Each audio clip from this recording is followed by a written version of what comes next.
I'm Joel Baird, the General Manager of Missoula Community Access Television, inviting you to learn more about Missoula City Council candidates this fall 2023.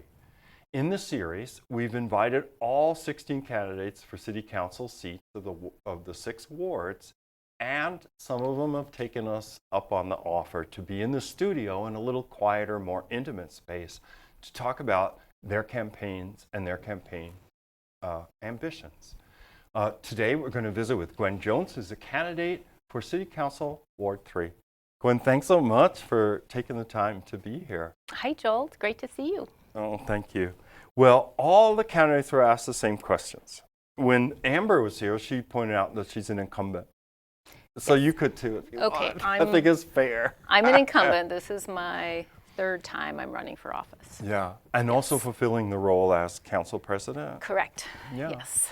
So here is the first question everyone was asked. So it is a little different since you're in the office, but I'll change the wording. What motivates you to continue in this office?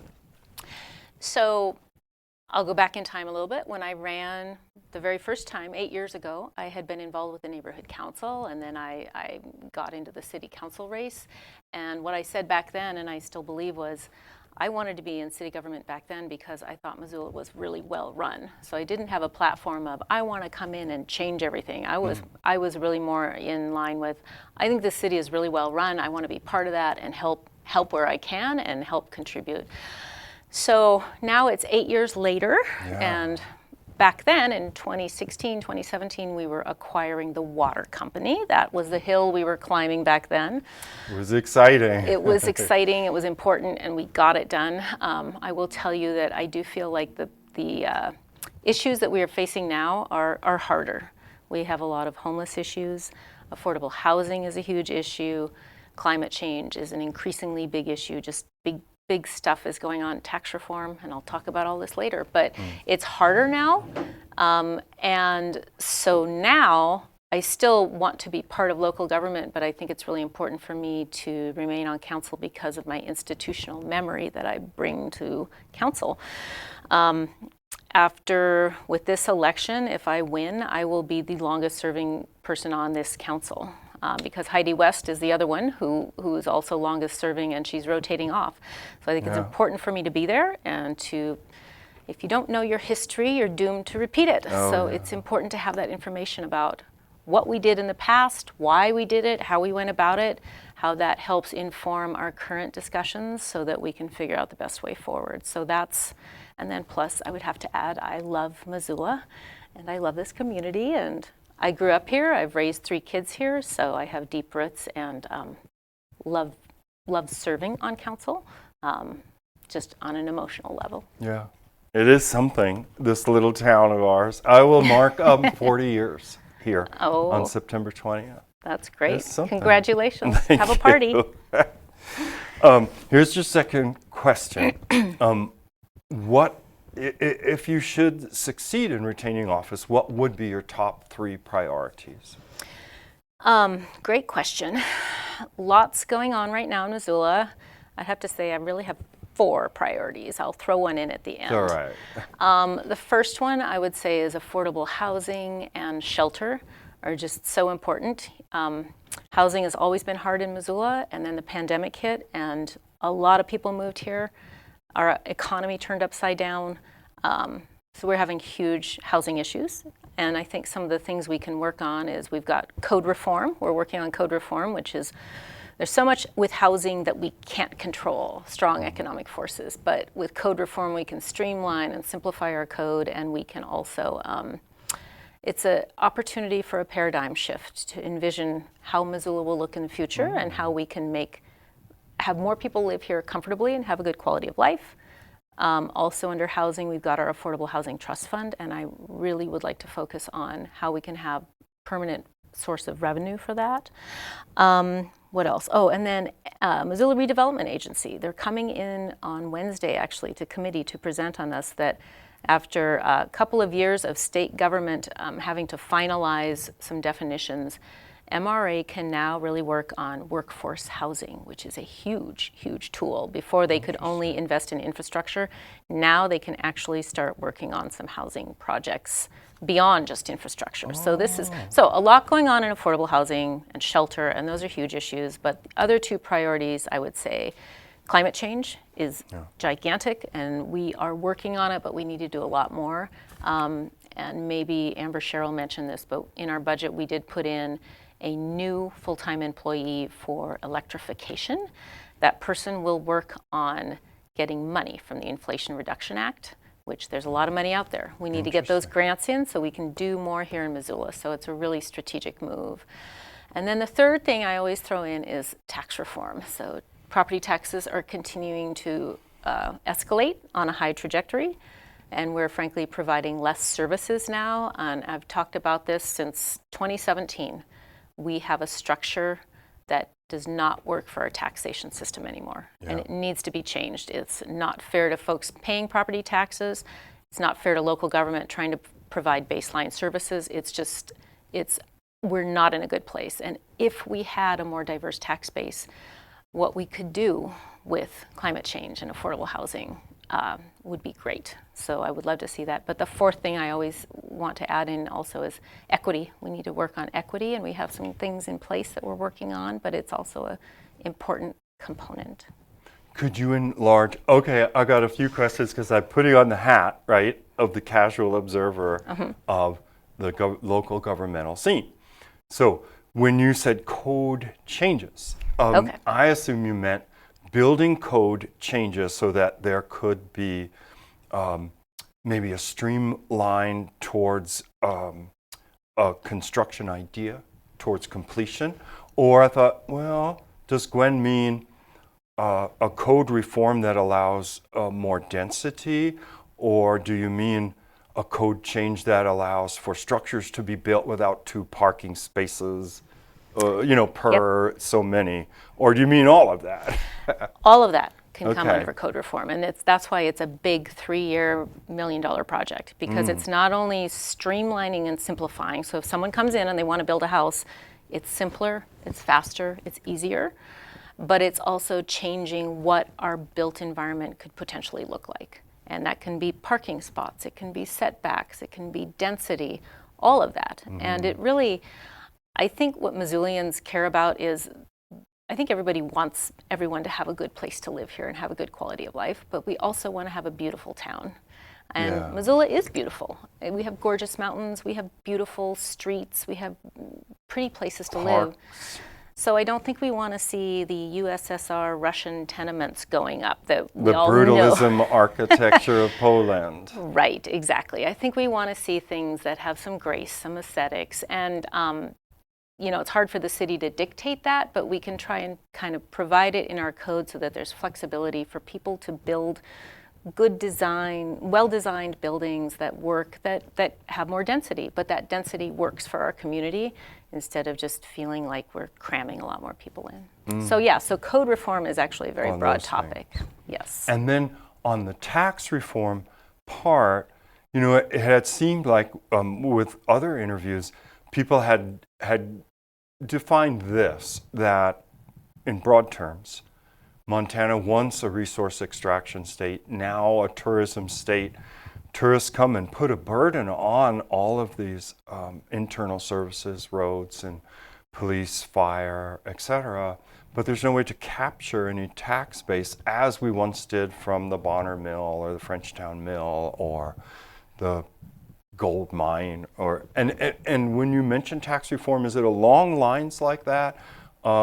But Amber had mentioned that Whitefish was able to vote certain tourist-type taxes that really had helped them. And then it's our understanding for Missoula is often frustrated at a state level as to what could be taxed or how taxes would be enacted. So in tax reform enlargement, is it something along those lines?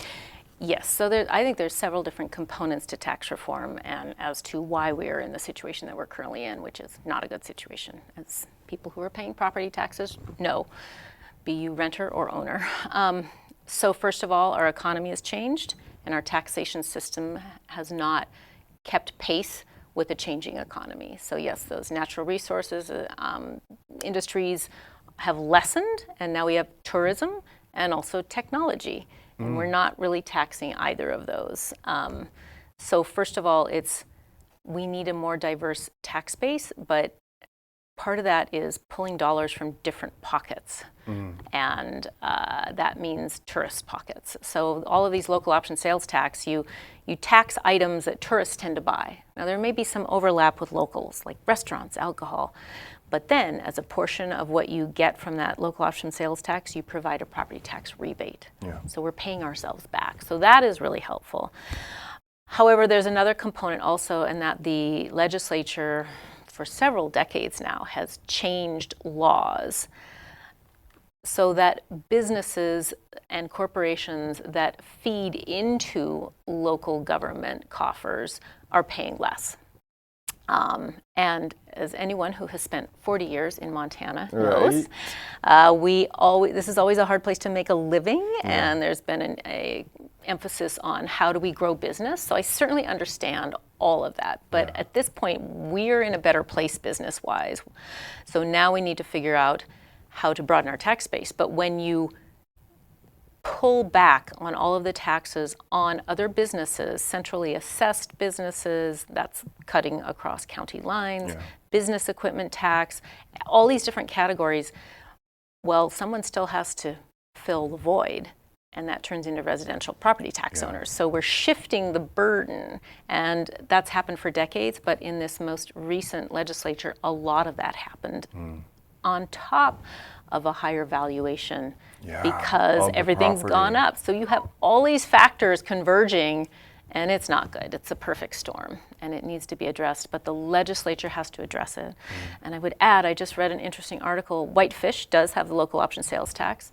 One percentage of their 3% had gone to some project that I think is now completed, so they're going to put it back to the voters this fall to see if they want to vote for that 1% to go towards their affordable housing trust fund or whatever component they have. If it passes, they anticipate it will be millions and millions of dollars over the next 10 to 15 years. Wow. What if we had a tool like that? Wouldn't that be amazing? How much we could do with that? So these are the things to think about. Yeah. Well, here's your next question. Okay. And I realized that we're conducting our interviews a little earlier, and I wanted to go before the primary, But you may say I haven't been on the campaign trail as much. What did you learn on the campaign trail? So I've been campaigning and will be campaigning more as the November election comes along. But what I always get from the campaign trail, first of all, is how much people in Missoula love our community. It's an interesting dynamic. It's always hard to go knock on doors because you feel like you're kind of infringing and crossing this boundary of privacy somehow. But you knock on the door, and then you have the most wonderful conversations with people. You meet the nicest people. There are so many wonderful, wonderful people in Missoula. So first of all, it's always heartening, and I appreciate that. But then it's also a chance to connect with folks and communicate with people. I mean, I answer emails all the time being on city council, but there's a lot of folks who don't ever reach out. So if I'm able to catch them on the door, I really can talk to them and hear what's important and communicate. I mean, we are living in an era in which our communication system is being deconstructed and hopefully reconstructed somehow, but our communications... It's very remote, isn't it? Compared to sitting around the kitchen table or standing on the porch. Our newspapers, all of that, all of those institutions are changing. So a lot of times just being able to tell people what's going on or answer questions is really valuable too. So that's what happens when you campaign. You can come with me if you want, okay? I'm kind of shy when it comes to the door-to-door, hat in hand. Maybe I would, though. It'd be interesting. Your final question. What do you want potential voters to know about you? So I am not always the loudest person in the room. I'm actually more on the quiet side. But I lean in on city council and I spend a lot of hours on it. I'm at that stage in my life when my kids are out of the house and I am working less. And so I'm able to spend a lot of time on council, which is good. And I think I've accomplished a fair amount of things while I've been on council. Part of that is policy, and I've brought different initiatives and resolutions like the registered apprenticeship program, that resolution, and which is part of our public works department. I worked on the university district zoning overlay, other things. So that's bringing policy. But I got to tell you, the city of Missoula has a lot of policies. Missoula is good at, we think up lots of good stuff. It's a creative town.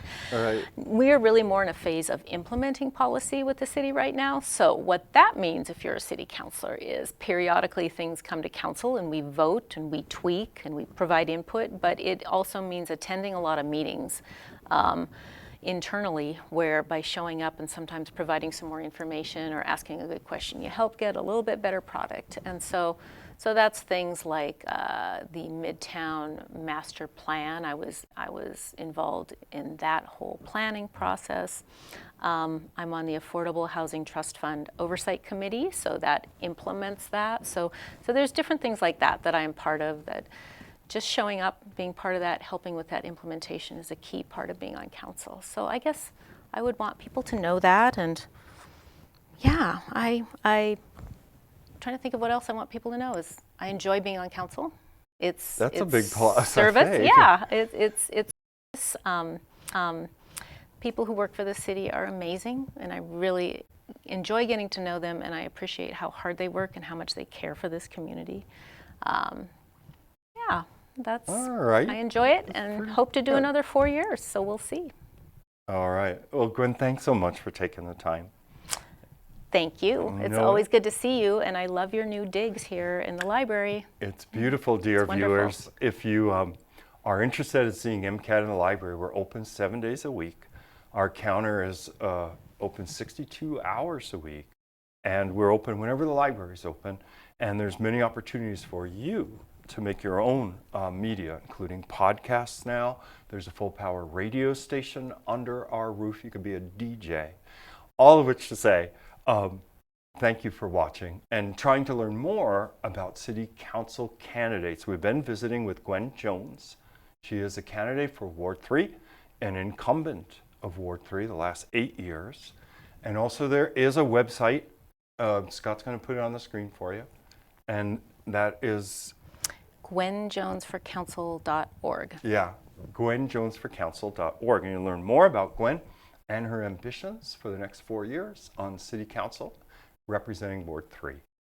Well, thanks again for watching this installment of Missoula City Council elections, fall 2023. Until next time, I'm Joel Baird. Thanks for watching.